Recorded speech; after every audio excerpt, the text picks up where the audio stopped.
O presidente dos Estados Unidos, Donald Trump, afirmou que o Brasil está fazendo uma coisa horrível no tratamento dado ao ex-presidente Jair Bolsonaro, alvo do Supremo Tribunal Federal no julgamento da suposta trama golpista. Os detalhes com Eliseu Caetano. O presidente dos Estados Unidos, Donald Trump, declarou apoio público ao ex-presidente Jair Bolsonaro nesta segunda-feira, após a abertura de uma ação penal no Supremo Tribunal Federal Brasileiro por suposto envolvimento em uma tentativa de golpe de Estado. Em uma postagem na rede Truth Social, Trump afirmou que Bolsonaro está sendo vítima de uma perseguição política e pediu que o processo fosse interrompido. Abre aspas. Deixem Bolsonaro em paz. Ele é um grande homem, fez um excelente trabalho como presidente e está sendo perseguido pelos mesmos radicais de esquerda que tentaram me destruir. O povo brasileiro deve decidir seu futuro nas urnas, não em tribunais aparelhados, fecha aspas, e escreveu Trump. A mensagem, é claro, gerou uma ampla repercussão entre os aliados de Bolsonaro. O deputado federal Eduardo Bolsonaro, filho do ex-presidente, que atualmente reside no estado da Flórida, compartilhou a postagem com elogios ao republicano. Outros membros da família também agradeceram publicamente o apoio. Já no Brasil, a fala de Trump repercutiu nos três poderes. Parlamentares aliados de Bolsonaro reforçaram o discurso de que o ex-presidente é alvo de uma perseguição judicial, enquanto líderes da oposição criticaram a declaração do presidente americano, classificando-a como uma tentativa de interferência em assuntos internos do Brasil. Juristas brasileiros apontam que a manifestação de Trump, embora sem efeito prático direto, pode sim reforçar a polarização política já existente no país e até provocar novas tensões nas redes sociais e também nos bastidores do Congresso. Já diplomatas ouvidos por veículos aqui dos Estados Unidos avaliaram a declaração como inoportuna, mas não acreditam que haverá consequências formais na relação bilateral entre os dois países. Além disso, o posicionamento do presidente americano ocorre em um momento de crescente articulação internacional entre os grupos conservadores.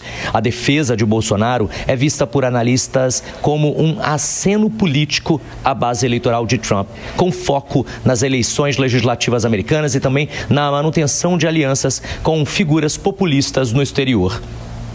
Eliseu Caetano, direto dos Estados Unidos, para a Jovem Pan. A manifestação de Trump sobre o ex-presidente Jair Bolsonaro gerou uma forte reação no Brasil. O presidente Lula disse que o país tem regras e não vai aceitar palpites de ninguém. A reportagem é de Rodrigo Viga. O presidente da República, Luiz Inácio Lula da Silva, subiu o tom das críticas ao presidente norte-americano Donald Trump após postagens do mandatário dos Estados Unidos nas redes sociais. Na primeira delas, ameaçando sobretaxar países do BRICS que adotem políticas anti-Estados Unidos. Depois, Trump saiu em defesa do ex-presidente Jair Bolsonaro, dizendo que é uma espécie de caça às bruxas no Brasil, promovida pelo Poder Judiciário. Inicialmente, o governo brasileiro emitiu uma nota oficial defendendo a autonomia, independência e soberania do governo brasileiro, sem citar o presidente dos Estados Unidos ou o governo norte-americano. Mais tarde, no fechamento aqui da cúpula do BRICS, nessa segunda-feira, no Museu de Arte Moderna, o presidente brasileiro Luiz Inácio Lula da Silva foi direto nesses ataques a Trump e ao governo norte-americano.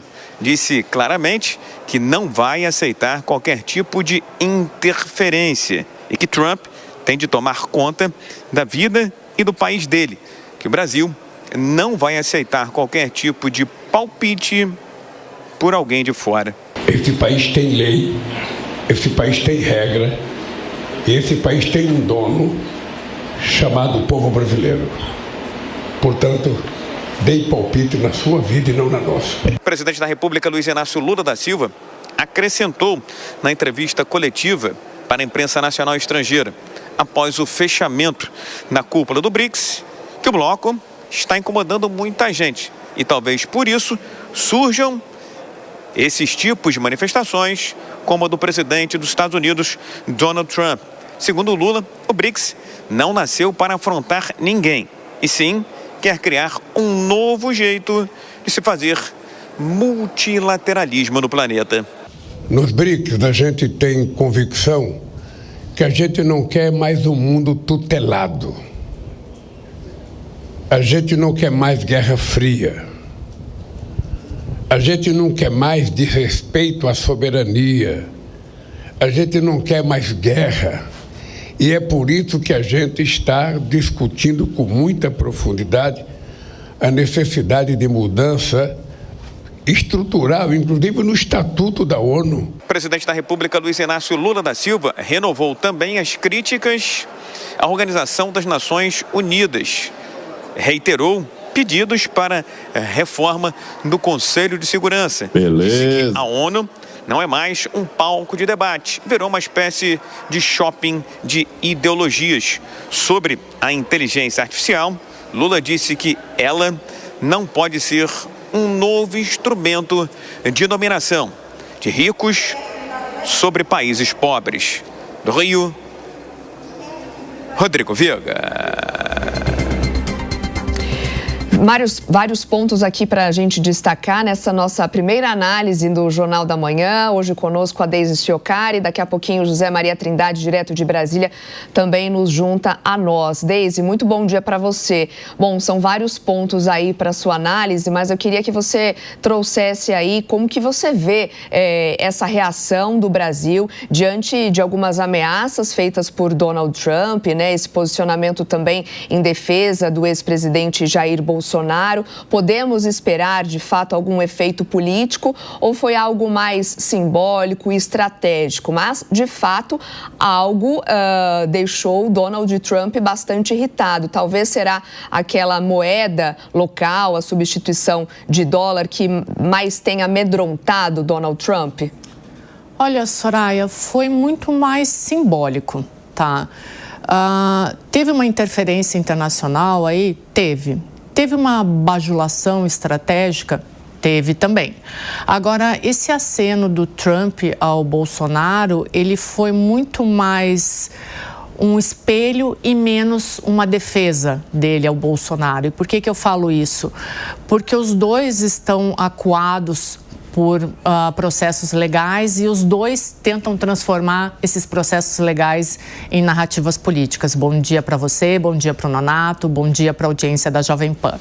É claro que o ex-presidente Jair Bolsonaro, ele tem que comemorar esse aceno do Donald Trump a ele, tem que fazer disso uma narrativa política, é óbvio, mas de novo, isso não é um movimento do Donald Trump ao ex-presidente Jair Bolsonaro. É um espelho, de novo. E a gente tem que lembrar que campanha política brasileira, ela não se faz nos Estados Unidos, ela não se faz na Truth Social. É óbvio, vai virar uma narrativa política, pode cacifar, por exemplo, se o ex-presidente Jair Bolsonaro não estiver elegível, pode cacifar o Eduardo Bolsonaro para 2026, dar uma narrativa política? Pode. Isso tem que ser comemorado pela ala bolsonarista. Mas para aí, é muito mais simbólico. Do lado do presidente Lula, são tantas as camadas a serem analisadas. Em primeiro lugar, a resposta foi rápida, como deveria ser. Mas existe um quê de seletividade aí que me chama muito a atenção. Porque em dados momentos, o presidente Lula fala grosso com Washington, mas mansinho no seu quintal. Por que eu digo isso? A resposta foi rápida, ela foi seletiva, porque quando ele fala assim com Washington, ele deveria dar esse mesmo exemplo aqui no quintal. Essa mesma fala dura que ele deu para o Donald Trump, ele deveria dar aqui, por exemplo, com o Maduro. Quando o Maduro dá essas respostas autoritárias, muitas vezes não humanitárias, o presidente Lula deveria dar da mesma forma. Então, é uma resposta, às vezes, até conveniente, tem um quê de seletividade. Da mesma forma, o STF. O STF age dessa mesma forma, flexível com os aliados e rígida com os inimigos. Então, parece que, às vezes, o Brasil tem uma análise institucional que ela não olha para os fatos, mas ela olha para as conveniências. E isso acaba fazendo com que a gente veja o Brasil... Sabe aquela frase clichê? Aos amigos, tudo. Aos inimigos, a letra dura da lei. Parece que o Brasil está seguindo isso à risca. Zé Maria Trindade, queria te ouvir também a respeito desse assunto, né, desse posicionamento do Trump e a consequente resposta do governo brasileiro. E quando a Deise chama atenção aos amigos tudo, aos inimigos a lei, dá para a gente fazer uma similaridade ou uma comparação com o que o Lula fez, por exemplo, na Argentina, com a Cristina Kirchner, e solicitando liberdade para Cristina Kirchner? Não seria mais ou menos a mesma ação do Trump, Zé? Bom dia e bem-vindo. Repercutiu muito, viu? Como diz o meu conterrâneo Guimarães Rosa, viver é arriscoso. Mas o Bolsonaro entra aí num caminho político um pouco arriscado, né? Muito bom dia, Nonato. Bom dia, Soraya. Bom dia, Deise. E bom dia a você que nos acompanha aqui no Jornal da Manhã. Olha, esse é um caminho muito problemático na política. Lidar com outros países e principalmente politicamente. Quando se fala de comércio exterior, aí tudo é muito pragmático. Quem compra mais, quem vende mais e assim por diante. Quando entra nesse caminho da política, fica sombrio. Tradicionalmente, a esquerda foi rotulada, foi carimbada exatamente de fazer esta defesa do outro, ou seja, defesa de outros países em prejuízos aqui para o Brasil. É a primeira vez que uma estratégia, ao contrário, é adotada pela direita. Não é segredo para ninguém que Eduardo Bolsonaro se licenciou do mandato da Câmara dos Deputados e foi para os Estados Unidos. E lá, autoexilado, faz um lobby pesado contra o Supremo e contra o ministro Alexandre de Moraes. Isso pode inverter a situação e passar a impressão de que Bolsonaro é mais Estados Unidos do que Brasil. Geralmente esse era um papel colocado e carimbado para a esquerda. A repercussão aqui foi muito grande. E os governistas aproveitaram, já nessa luta do eu contra eles, dos ricos contra pobres, e dizendo, olha, eles estão lá no exterior falando mal das instituições brasileiras, falando mal do nosso país. É um discurso que pode equilibrar, não vai carimbar, porque todos sabem que o nacionalismo é uma característica da direita, a defesa do próprio país. Então, é um caminho político perigoso, que ninguém sabe ainda se isso vai repercutir de forma positiva no Supremo, no julgamento do ex-presidente Jair Bolsonaro. Afinal, este é o objetivo deste trabalho que está sendo feito no exterior. Tive informações de que não é só Estados Unidos, a ideia desse trabalho é que outros países façam a mesma linha de raciocínio. Ouvi do líder de oposição aqui no Congresso Nacional de que isso agora é um assunto internacional.